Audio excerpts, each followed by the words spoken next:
YouTube. My name's Ariana. Welcome to my channel. The quality is not going to be all that great because I'm using my cell phone for now, but I'm going to be getting a camera hopefully soon. I hope you enjoy some of my content, and I hope you subscribe and like the videos.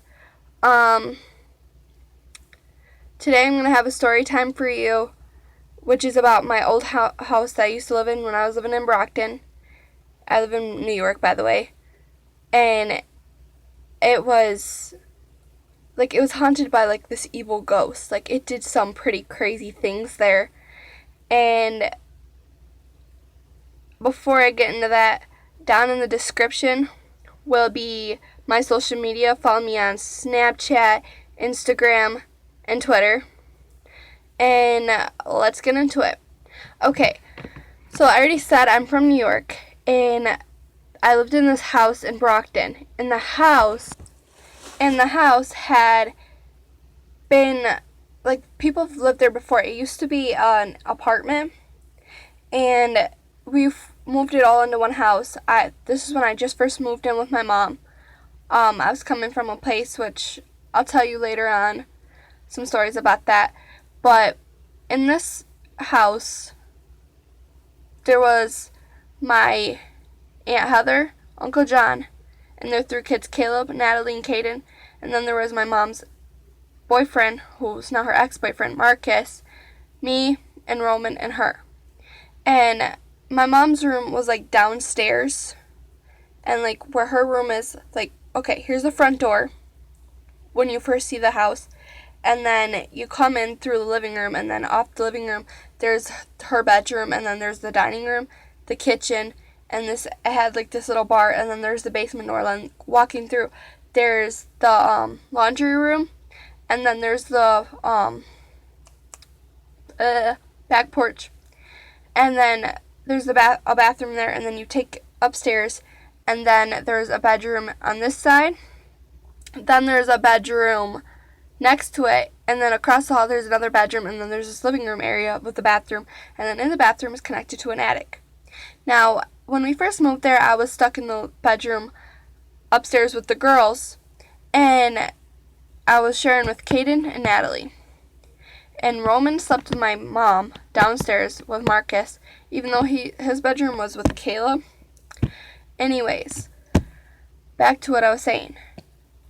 I ended up getting moved into the living room, and we put up some curtains. It was kind of really ghetto. I had a full-size bed, and my dresser was out by this closet area next to the bedroom, Heather and John's bedroom. And the whole entire living room area had a TV, and other than it being cut off halfway by my room. And every night when I would go to sleep, I would hear noise coming from the attic. Literally, it walked up and down the stairs. And sometimes when I would go to the bathroom, the attic door would slam right open, and nobody would be there. But it was really creepy that the fact that it just slammed open like it did. And sometimes when you'd set things down, in my Uncle John and Heather's room, things would disappear and go missing. My mom's car keys, they would always go missing. And it was said that in this house, someone hung themselves. And we found, when Heather and John and all them got evicted, we found pictures of this, girl that looked pretty much like my age. And it had her name on it. And I can't even remember what her name is. But it was really creepy that the fact that those weren't there before. All my clothes have been in this closet for ever, and all of a sudden now I'm now seeing it. And then at night I would see someone, when Heather and John moved out, I got their bedroom. They had this huge closet, walk-in closet. I would see someone standing there staring at me. And it was very tall, it was dark, it was black. And he would just stare at me in the doorway. And he was really creepy. And he, I don't know, you couldn't really see a face, but you could pretty much tell the front from the back. and it was a creepy figure. And at night I would see him, and like this other time there was me and Caleb, we were downstairs, and that's where I usually hung out during the day, unless I went to bed like at 11 maybe. And we were up downstairs, it was about 7 o'clock at night, and he come down and he stopped in his track and found knives lined up. And he freaked out and he's like, Ariana! And I walk in there and I'm looking at him. I'm like, he's like, did you do this? I said, no. And then he finally cleaned up the knives and he came and sat with me in the living room. So while we're sitting there, we hear footsteps coming up from the attic and the basement door rattling. And when I see, like, me and him heard noises, so we went there and we seen another trail of knives lined up on the floor and the basement door wide open. We were freaked out. I've never been in the basement at that house because it was so creepy.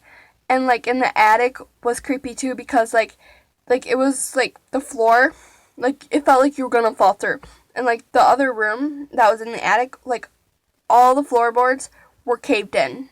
It was like the house was not like fully put together and didn't look nice. And this house had like, it creaked a lot, but like you could tell something was there and something was staring at you. And you always, like when I was in the living room watching TV, I'll be on my phone texting my friends or something, you could always feel like a presence there. And it got to the point where like I ended up like always having to cover up because I felt like something was breathing on my neck. Like it was really bad. And like I got this dog while I was living there named Lulu, and the whole entire time she would sleep with me in the room, she would start running around, freaking out, barking at walls. She would run around like a crazy animal. Obviously, she's an animal. But she was like acting all insane.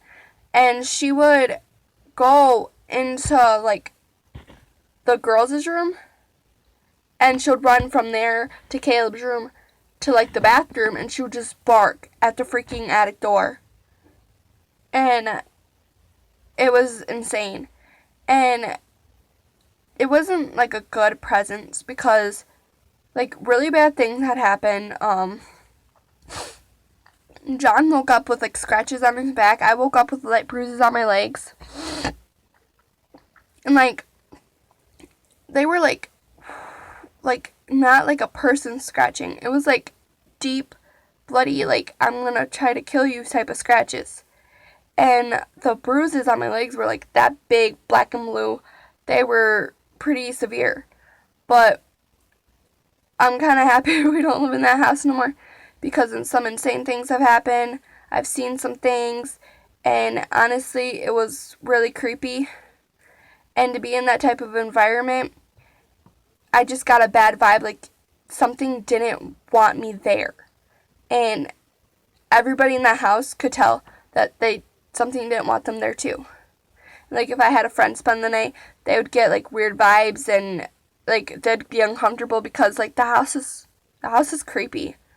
And like there was another house in Brockton that my mom lived in, and it wasn't like a bad ghost, honestly. It was just you heard footsteps, you heard talking, like little kids playing. My little brother Roman, he was probably 4 at the time. Like, he would be talking to, like, random things, and it was honestly really weird. And, yeah. So, I'm happy we moved from there. I have more creepy ghost stories, so if you like these type of stories, subscribe, comment below what you think, if anything like this type of stuff happened to you. Like I said at the beginning, this video is not the best quality. I'm probably not going to have a thumbnail yet for my videos, but I hope you enjoy. Thank you for watching. Make sure you check in the description again for my information, and have a nice day.